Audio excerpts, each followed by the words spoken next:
आज का सबसे बड़ा सवाल है, क्या हिंदुस्तान अगला नेपाल बनेगा? क्या हिंदुस्तान बारूद के ढेर पर खड़ा है और सिर्फ एक चिंगारी की ज़रूरत है? क्या हिंदुस्तान में गंभीर मुद्दे जैसे एजुकेशन, हेल्थ और करप्शन और सोशल डेवलपमेंट, इन मुद्दों को अगर हल नहीं किया जाए तो हिंदुस्तान में भी एक क्रांति, एक इनकलाब आ सकता है? आज हम इन सवालों के जवाब देंगे अपने वीडियो में, जिसका टाइटल है क्या हिंदुस्तान बनेगा अगला नेपाल। Welcome back. अगर हम हिंदुस्तान के अगल बगल में देखें तो कई ऐसे कंट्रीज़ हैं जिनमें रिवॉल्यूशन हो चुका है, जिनमें प्रोटेस्ट हो चुके हैं, जिनमें इनकलाब हो चुके हैं और तख्ता पलट हो चुका है। अभी अगर हम रीसेंट हिस्ट्री में देखें तो आपको सबसे पहले अरब स्प्रिंग दिखेगा। अरब स्प्रिंग जब हुआ तो टूनीशिया से वो शुरू हुआ, होते होते टूनीशिया से Egypt, Egypt Iraq, Libya, Syria, Yemen, Bahrain, ऐसे कई कंट्रीज़ में वो फैल गया। तो उसका सबसे बड़ा रीज़न, जब मैं स्टडी कर रहा था तो मुझे एक न्यूज़पेपर में एक आर्टिकल मिला जिसमें लोगों ने कहा, जो प्रोटेस्ट कर रहे थे उन्होंने कहा कि सबसे बड़ा रीज़न है खाना बहुत महंगा हो गया। खाने की चीज़ें, जो हम रोज़मर्रा की खाने की चीज़ें घर में लाते हैं, ग्रॉसरी लाते हैं, वो बहुत ज़्यादा महंगा हो गया। अगर किसी कंट्री में खाना अगर 100 रुपये अगर कोई आदमी कमाता है और उसका 40% हिस्सा अगर खाने पर खर्च होता है, अगर उससे बढ़ जाए 40% से वो हिस्सा, तो तब किसी भी कंट्री में रिवॉल्यूशन, बगावत, इनकलाब के आसार दिखाई देते हैं और इनकलाब आता है। तो अब जब हम इंडिया की बात करें, हिंदुस्तान भारत की बात करें, तो भारत के अगल बगल में आप अगर सबसे पहले तख्ता पलट हुआ पाकिस्तान में, अफ़गानिस्तान का वो हाल हुआ। 20 साल अमेरिका रहने के बाद फिर से वहाँ पर तालिबान आ गया और श्रीलंका में बहुत बुरे हालात हो गए। वहाँ का इकोनॉमिक कंडीशन इतना ख़राब हो गया, वहाँ पर आर्थिक जो वहाँ का स्ट्रक्चर था वो इतना ख़राब हो गया कि वहाँ पर भी प्राइम मिनिस्टर को रिज़ाइन करना पड़ा। उसके बाद बांग्लादेश में वो हालात हुए, वहाँ की प्राइम मिनिस्टर शेख हसीना को देश छोड़कर भागना पड़ा। और अब नेपाल में वही हालात हुए। 2 दिन के अंदर ऐसा तख्ता पलट हुआ, ऐसा लोगों का हुजूम निकला कि जो है नेपाल में वहाँ के बड़े बड़े मिनिस्टर्स को देश छोड़कर भागना पड़ा। तो ऐसे हालात क्यों बनते हैं? ऑपोजिशन के लीडर्स कह रहे हैं कि भारत में भी इस तरह के हालात है, हिंदुस्तान में भी इस तरह के हालात है कि यहाँ पर कभी भी एक रिवॉल्यूशन आ सकता है। अब जो गवर्नमेंट में है वो लोग ये कह रहे हैं कि ऐसा कुछ नहीं है, सिर्फ ये ऑपोजिशन की एक हिमाकत है, वो लोग सोच रहे हैं, लेकिन ऐसा कुछ नहीं होने वाला है। और ऑपोजिशन कह रहा है कि हिंदुस्तान बारूद के ढेर पर खड़ा है, बस एक चिंगारी की ज़रूरत है। तो हम यहाँ पर किसी भी पॉलिटिकल पार्टी का समर्थन नहीं करेंगे, ना किसी पॉलिटिकल पार्टी के ऑपोजिशन में बोलेंगे। हम सिर्फ हमारे वीडियो में ग्राउंड रियलिटी बोलेंगे, जो सच्चाई है, जो हकीकत है, वो बोलेंगे। क्योंकि बिल्ली आँख बंद करके दूध बहुत दिन तक नहीं पी सकती, उसको हकीकत पता होनी चाहिए। क्योंकि जब भी हकीकत सामने आती है। अगर वक्त से पहले जो भी हुकूमत है, चाहे वो बीजेपी हो, चाहे वो कांग्रेस हो, चाहे आम आदमी पार्टी हो, जो भी पार्टी हो, वो सिर्फ लोगों के लिए काम करे।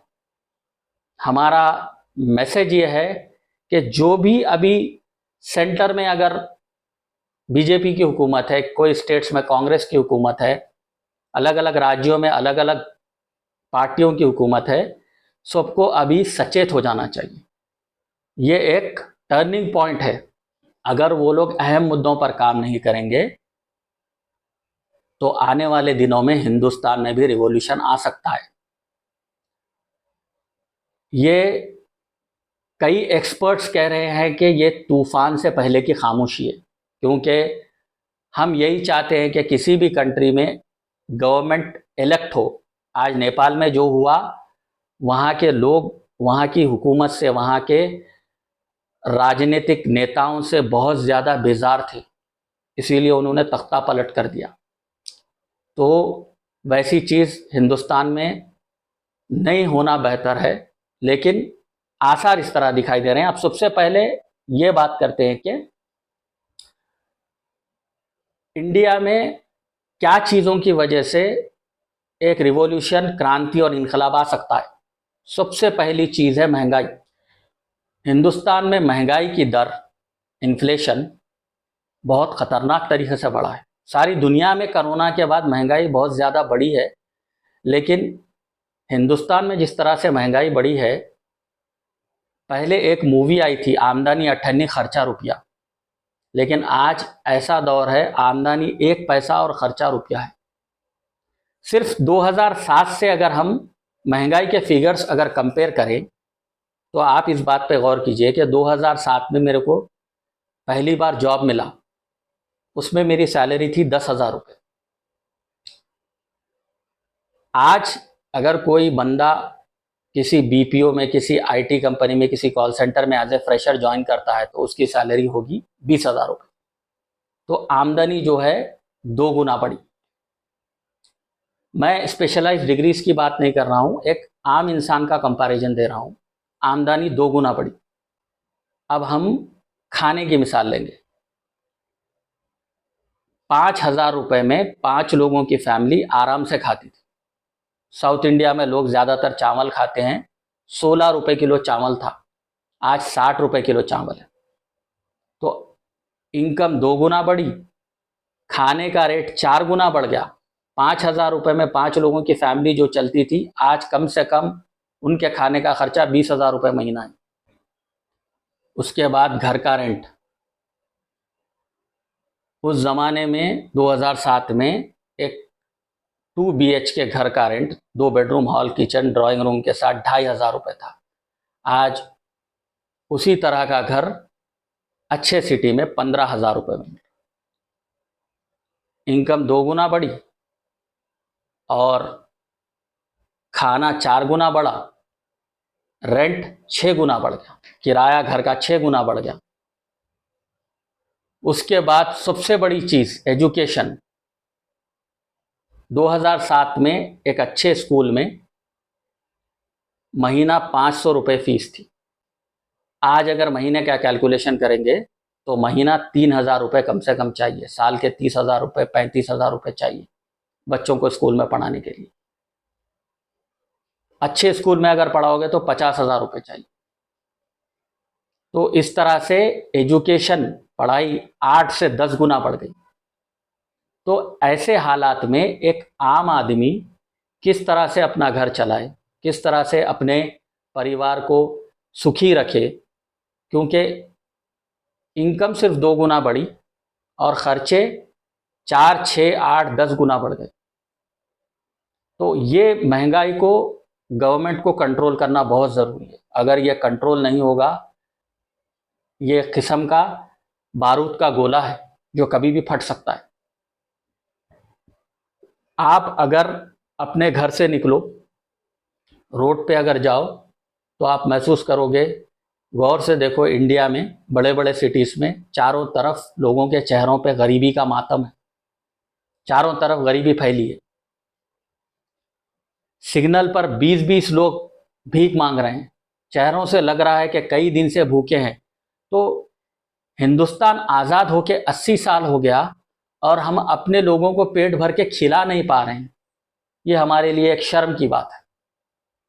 चाहे कोई भी हुकूमत हो, सवाल पूछना चाहिए, क्योंकि सवाल बहुत ज़रूरी है। जब तक जनता, जब तक पब्लिक सवाल नहीं पूछेगी, हमको जवाब नहीं मिलेगा। तो सबसे पहले महंगाई।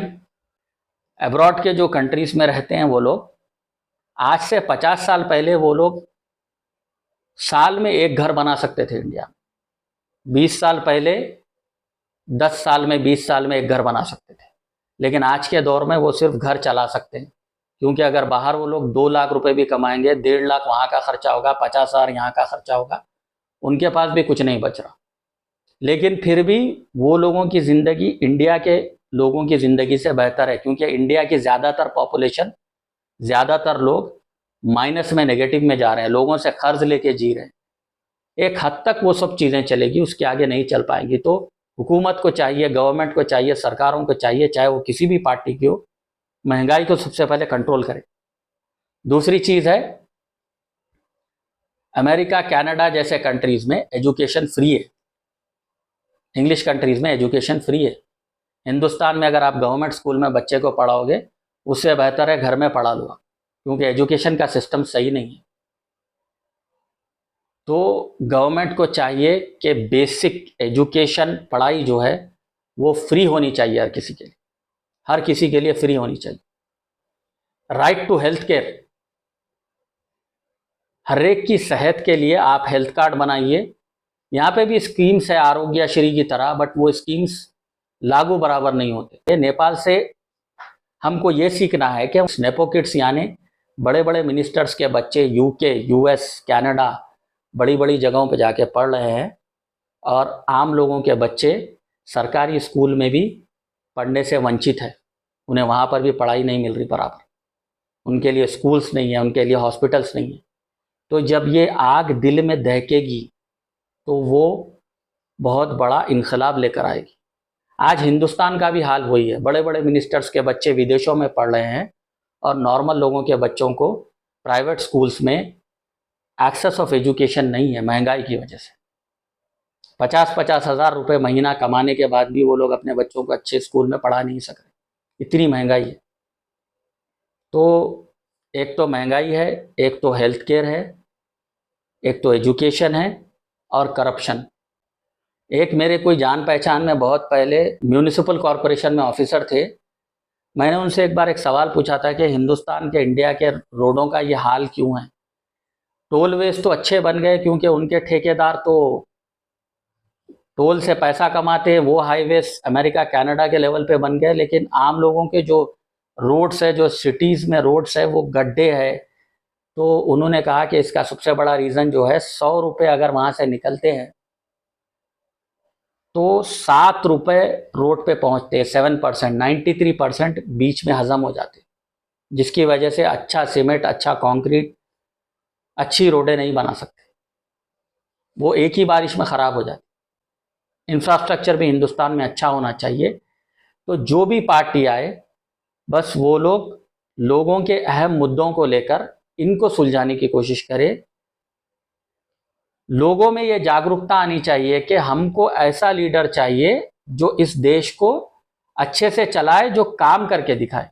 ये एक किस्म की भविष्यवाणी है कि आने वाले वक्तों में, आने वाले दौर में हिंदुस्तान में भी नेपाल जैसे हालात पैदा हो सकते हैं। जैसे आग, पानी, हवा, इसका मुकाबला कोई नहीं कर सकते, उसी तरह जन सैलाब का मुकाबला कोई नहीं कर सकता। तो वक्त रहते सरकारों को सचेत होना चाहिए और लोगों की भलाई और अच्छाई के लिए काम करना चाहिए। नेता 5% अच्छे हैं, इलेक्ट होने से पहले कुछ वादे करते हैं और इलेक्ट होने के बाद गिरगिट की तरह रंग बदल लेते। उस तरह के नेता हमको नहीं चाहिए। जो आपने वादा किया वो निभाइए और लोगों के काम आइए। और क्यों इतने ज़्यादा लोग हिंदुस्तान छोड़ के बाहर जा रहे हैं, वेस्टर्न कंट्रीज़ की सिटीज़नशिप क्यों ले रहे हैं? क्योंकि कई लोगों से मैंने पूछा तो वो लोग यही कहते हैं, दिल की बात, कि हम इस देश को, इस मुल्क को नहीं बदल सकते, इसीलिए हम लोग अपना देश, अपना मुल्क बदल रहे हैं। वो वहाँ की सिटीजनशिप लेने के बाद खुशी से नाचते हैं, क्योंकि उनको पता है कि उनका, उनके बच्चों का वहाँ पर भविष्य बेहतर है, फ्यूचर सेट है। तो हमारा पैगाम यही है कि वक्त रहते सरकारें सचेत हो जाएं, वरना हिंदुस्तान के हर कोने से इनकलाब जिंदाबाद का नारा उठेगा। यही आज हमारा मैसेज है। Take care, thank you, bye bye.